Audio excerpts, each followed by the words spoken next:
স্বাগত সবাইকে। শুরু করছি ডিবিসি নিউজের নিয়মিত আয়োজন মানচিত্র। সাথে আছি ইশরাত জাহান। প্রতিদিন বিকেল 4:30টায় এই আয়োজন নিয়ে আমরা থাকি আপনাদের সাথে। চেষ্টা করি সারা দেশে সংকট সম্ভাবনার কথা জানাবার। কথা বলি আঞ্চলিক থেকে জাতীয় পর্যায়ে সংশ্লিষ্ট কর্তৃপক্ষের সাথে। তুলে ধরি মানুষের দুঃখ দুর্দশা, আশা নিরাশার কথা। গেল ডিসেম্বরে সবশেষ বোতলজাত সয়াবিন তেলের দাম বাড়িয়ে লিটার প্রতি 175 টাকা নির্ধারণ করা হয়। পরে আমদানি পর্যায়ে শুল্ক কর অব্যাহতির মেয়াদ 31শে মার্চ শেষ হওয়ায় দাম বাড়াতে ট্যারিফ কমিশনে চিঠি দেন ভোজ্য তেল পরিশোধন কারখানার মালিকরা। এরপর বোতলজাত প্রতি লিটার সয়াবিন তেলের দাম 14 টাকা বাড়িয়ে 189 টাকা নির্ধারণ করা হয়। আর খোলা সয়াবিন ও পাম তেল 12 টাকা বেড়ে যায় 169 টাকায়। বাণিজ্য উপদেষ্টার ব্যাখ্যা, কর ছাড় তুলে নেয় রাজস্ব ঘাটতি মেটাতে সয়াবিন তেলের দাম বাড়ানো হয়েছে। এদিকে দাম বাড়ার অজুহাতে দেশজুড়ে সয়াবিন তেলের কৃত্রিম সংকট তৈরির অভিযোগ উঠেছে। একদিকে সয়াবিন তেলের দাম বেড়ে যাওয়া, অন্যদিকে বাজারে 1 ও 2 লিটারের বোতলের সংকট। এই নিয়ে হতাশ ও ক্ষুব্ধ সাধারণ মানুষ। এসব নিয়ে আজকের মানচিত্রের আয়োজন। আলোচনার বিষয় সয়াবিন তেলের দাম বৃদ্ধি ও কৃত্রিম সংকট। এসব নিয়ে আলোচনা আমাদের সাথে চট্টগ্রাম থেকে যুক্ত হচ্ছেন Chittagong chamber of commerce and ইন্ডাস্ট্রির সাবেক পরিচালক মাহফুজুল হক শাহ এবং বগুড়া থেকে কনজিউমার অ্যাসোসিয়েশন অব বাংলাদেশ ক্যাবের বগুড়া শাখার সাধারণ সম্পাদক ফজিলাতুন্নেসা ফৌজিয়া। আপনাদের দুজনকে স্বাগত জানাচ্ছি আজকের মানচিত্রে। আমি প্রথমে চট্টগ্রামে মাহফুজুল হক শাহ আপনার কাছে যাব। আপনার কাছে একটু শুনবো যে ক্যাব অভিযোগ করেছে যে বেশ কয়েক মাস ধরে আন্তর্জাতিক বাজারে সয়াবিন তেলের দাম স্থিতিশীল, নিম্নমুখী, কিন্তু সরকারকে ভুল বিভ্রান্তিকর তথ্য দিয়ে তেলের দাম বাড়িয়েছে ব্যবসায়ীরা। এই ব্যাপারে আপনার পর্যবেক্ষণ শুনবো একটু।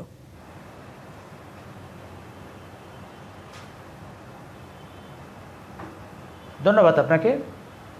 গত 2-3 মাস থেকে বাংলাদেশে ভোজ্য তেলের বাজারে একটা অস্থিরতা বিরাজ করছে। এই অস্থিরতার মেইন কারণ যেটা ক্যাবের পক্ষ থেকে বলা হয়েছে, সেটা হচ্ছে ভোজ্য তেল ব্যবসায়ীরা সরকারকে ভুল বুঝিয়ে দাম বাড়ানোর একটা পায়তারা করছে। আমার যে বক্তব্য, বর্তমান যে আধুনিক বিশ্বে ভোজ্য তেলের ইন্টারন্যাশনাল মার্কেটে কী রেট আছে এবং এটা কি বাড়ানোর প্রয়োজন আছে কি না, এগুলো কি সরকারের বাণিজ্য মন্ত্রণালয় জানে না? বাণিজ্য মন্ত্রণালয়ের ট্যারিফ কমিশন আছে। ট্যারিফ কমিশনের দায়িত্বটাই হচ্ছে এটা। আর এটাতে লুকানোর কিছু নেই। যেসব মার্কেটগুলিতে ভোজ্য তেল নিলামে উঠে ইন্টারন্যাশনাল মার্কেটে, সব কিছু আপনি 2 মিনিটের মধ্যে জানতে পারবেন। যে কোনো বাংলাদেশের জনগণ এটা জানতে পারে, সরকার কি জানতে পারে না?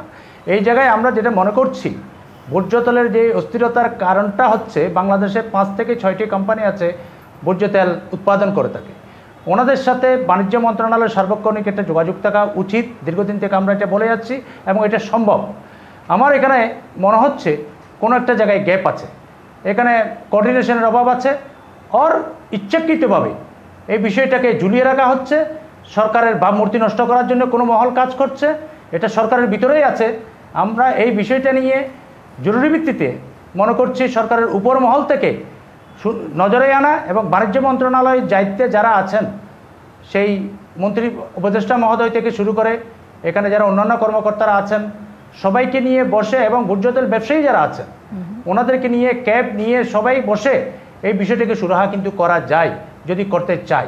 আমরা মনে করছি রমজানের সময় যেমন ধরুন এত সুন্দর, এবার রোজার সময় মানুষ স্বস্তিতে যেই মার্কেটিংগুলি করেছে, প্রত্যেকটা পণ্যের দাম কম ছিল, সহনীয় পর্যায়ে ছিল, যে জন্য ইন্টারিম গভর্নমেন্ট ধন্যবাদ পাওয়ার যোগ্য।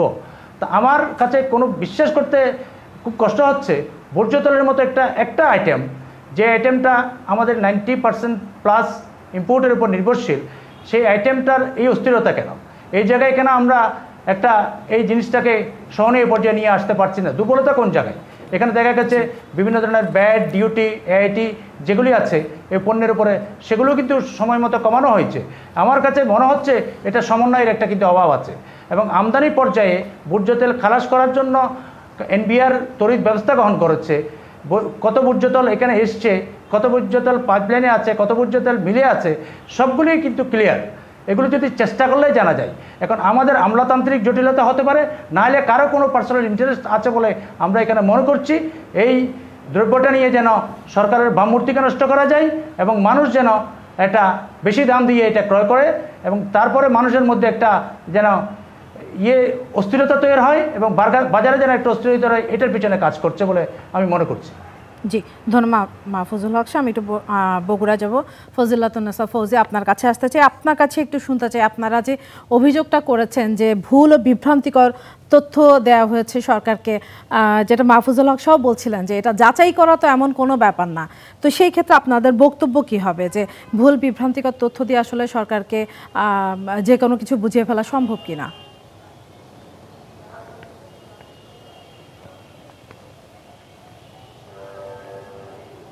ধন্যবাদ। যেটা বলছে ভুল তথ্য, হ্যাঁ আসলে আমি মনে করছি যে ব্যবসায়ীদের এটা পুরোটা হচ্ছে ব্যবসায়ীদের একটা কারসাজি। ব্যবসায়ীরা ভুল তথ্য দিচ্ছে, ব্যবসায়ীরা চিন্তা করছে যে আমাদের স্বার্থের জন্য আমরা আরও কিভাবে বুঝিয়ে তাদেরকে মালিশ করিয়া আরও কিভাবে আমরা আমাদের স্বার্থটাকে সিদ্ধি করতে পারি, এটা একটা বড় ব্যাপার। যেটা সবসময় আমরা দেখেছি রমজান মাসে, উনি ভালো বলেছে যে রমজান মাসে একটা মানুষ স্বস্তিতে ছিল, বাট এখন তারা হঠাৎ করে কেন তাদের এই চিন্তা হলো যে তেলের দাম বাড়াইতে হবে, এটা একটা তাদের একটা ভুল সিদ্ধান্ত এবং ভুল বুঝানো যেটা কথা উনি বলেছে, এটা সত্য কথা যে হ্যাঁ উনি ভুল তথ্য দিচ্ছেন।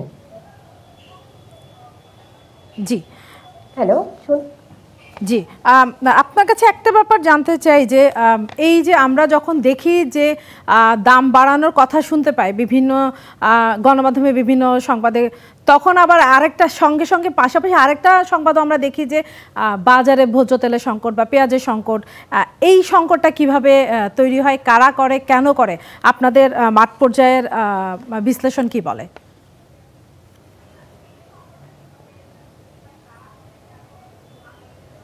আচ্ছা, আমরা এইটাতে আমরা যেটা মনে করছি যে যখন একটা সংবাদ প্রকাশ করছে যে এই তেলের দাম বাড়তে পারে, তখন বাজারে সংকট, কৃত্রিম সংকট তৈরি করছে, অন্য দল কৃত্রিম সংকট তৈরি করছে। সংকট তৈরি করার কারণে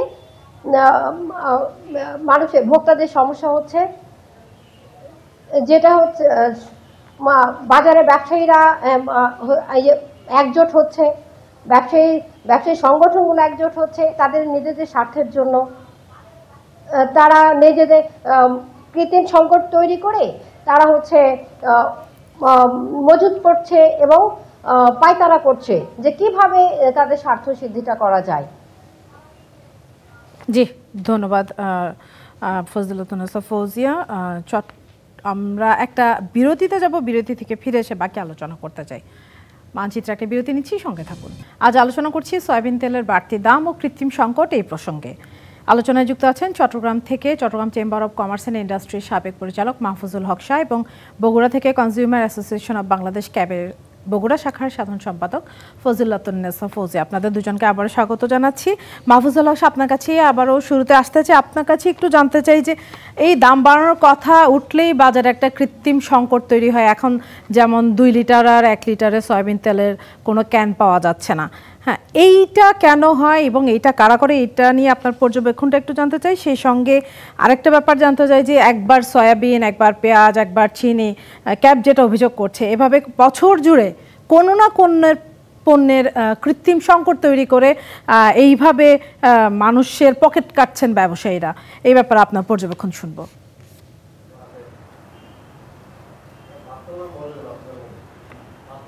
হ্যাঁ, আপনাকে আবার ধন্যবাদ। যে বিষয়টা এখানে খুব গুরুত্বপূর্ণ সেটা হচ্ছে বাজার থেকে ভোজ্য তেল উধাও। আপনি দেখুন ভোজ্য তেল মার্কেটিংয়ের যে সিস্টেমটা কি, আমাদের যে 5-6টা যে ভোজ্য তেল উৎপাদনকারী কোম্পানি আছে, ওনাদের প্রত্যেকটা ডিস্ট্রিক্টে বলুন, উপজেলায় বলুন, বেশ কিছু সারা দেশব্যাপী ডিস্ট্রিবিউটার আছে।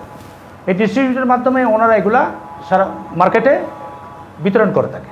এখন আমার প্রশ্ন হচ্ছে এই জায়গায় সরকারের কোন উইংস এই নিয়ে কাজ করছে? যেই উইংস কাজ করবে ওনাদেরকে উৎপাদনকারী কোম্পানিগুলির সাথে বসতে হবে, বসে ওরা কিভাবে মার্কেটে এই মালগুলি ছেড়েছে, কত প্রয়োজন এই মাসে, কত ওরা এখানে ডিস্ট্রিবিউটরদেরকে বিতরণ করেছে, এই হিসেবগুলিতে নেওয়া যায়। এখন আমার যেখানে প্রশ্ন, এই দায়িত্বগুলি যারা পালন করার কথা, বিশেষ করে বাণিজ্য মন্ত্রণালয়ের যোগ্যতা নিয়ে আমার প্রশ্ন আছে। এটা দীর্ঘদিন থেকে আমরা ব্যবসায়ীদের কাছ থেকে বলে আসছি, যত অযোগ্য মানুষ আছে ওনাদেরকে বসিয়ে দেওয়া হয় এইসব মন্ত্রণালয়গুলিতে, যে বাণিজ্য মন্ত্রণালয় হচ্ছে একটা সেন্সিটিভ মন্ত্রণালয়। আপনি জানেন বাণিজ্য মন্ত্রণালয়ের মাধ্যমে দ্রব্যমূল্যের এই যে দাম যখন বেড়ে যাবে মানুষের কাছে একটা বিরূপ প্রতিক্রিয়া হবে সরকার সম্পর্কে, তাহলে অনেক কিছু সচেতন থাকতে হবে।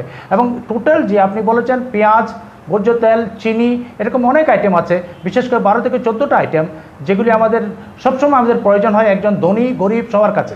এবং সবসময় মানুষ এই জিনিসগুলোর দাম উঠে না পড়ে পরে সরকারের বামমূর্তি কিন্তু আপনার যেই কীভাবে মানুষ মানে ভাবমূর্তি ওঠানামা করে খারাপ হয়, সরকারের। সব ভালো হয়। এই তাহলে পরে সরকারকে চিন্তা করতে হবে এইসব বিষয়গুলি দেখার জন্য। বাণিজ্য মন্ত্রণালয়ের যে দায়িত্বগুলি গ্রহণ করবেন যারা, তাদেরকে অবশ্যই যোগ্য হতে হবে। এখানে একটা সায়েন্টিফিক মেথড ইউজ করার জন্য আমরা বারবার করে বলেছি। আমার মনে হয় এগুলো নিয়ে বাণিজ্য মন্ত্রণালয়ের কোনো এখানে এদিকে কোনো নজর আছে বলে আমার মনে হয় না। আরেকটা জিনিস আবার বলি আপনাকে, সেটা হচ্ছে দেখুন গত 5ই আগস্টের পরে বাংলাদেশের নতুন একটা আবহাওয়ার মধ্যে আমরা আছি।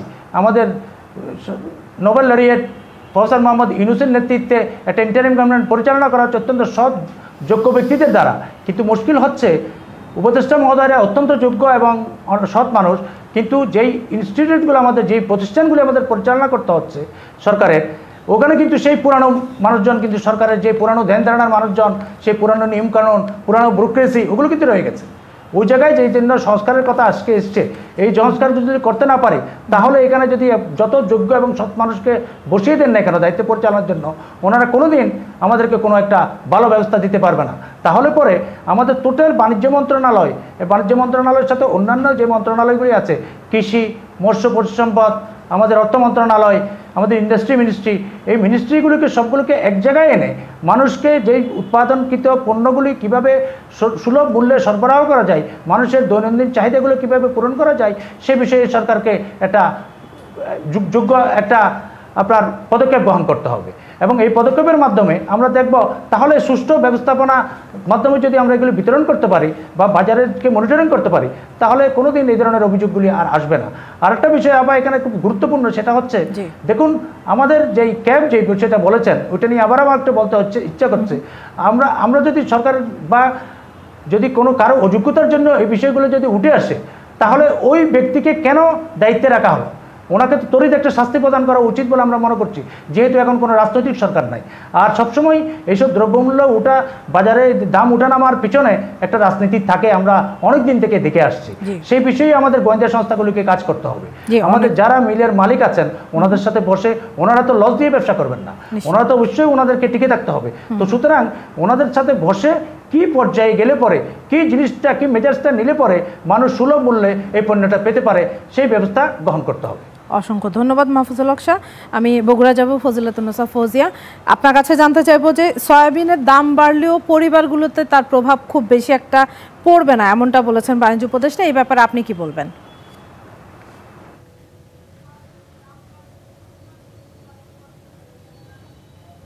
যেটা বাণিজ্য উপদেষ্টা বলেছে, এটা আমি মনে করছি আমাদের ক্যাবের পক্ষ থেকে মনে করছে এটা ভুল ধারণা। কারণ হচ্ছে আজকে উনি বলছে যে পরিবারের প্রভাব পড়বে না, অলরেডি ভোক্তারা নাবিশ্বাসে উঠে গেছে, ভোক্তারা চরম বিপাকে আছে। এই সয়াবিন তেলের, শুধু যে সয়াবিন তেলের দাম বাড়লেও এটাই নয়, সয়াবিনের সাথে আনুষঙ্গিক অনেকগুলো পণ্য আছে, যেটা নিত্য পণ্য আমরা বলি, পেঁয়াজ বলেন, সমস্ত কিছু যে নিত্য পণ্যটা তাদের প্রভাব পড়ে যাবে এক সয়াবিনের সাথে। আর যখন বলছে প্রভাব পড়বে না, তারপরে বলছে সাময়িক প্রভাব পড়বে, কিন্তু সাময়িক বলবো না। আমরা যখন দেখি আজকে 14 টাকা দাম বেড়েছে, কিন্তু যখন কমবে তখন কি আদৌ 14 টাকা দাম কমবে? তখন হয়তো বা 5 টাকা কমবে, তখন সবার কাছে প্রচার করা হবে যে দাম কমেছে তো সয়াবিনের। কিন্তু আদৌ কি যৌক্তিক কমার কোনো সম্ভাবনা থাকবে? বাণিজ্য উপদেষ্টা কিন্তু বলেছেন যে দ্রুত দাম কমানোর চেষ্টা করা হবে, এটার উপরে ভরসা রাখতে পারেন কিনা? প্রমাণিত হবে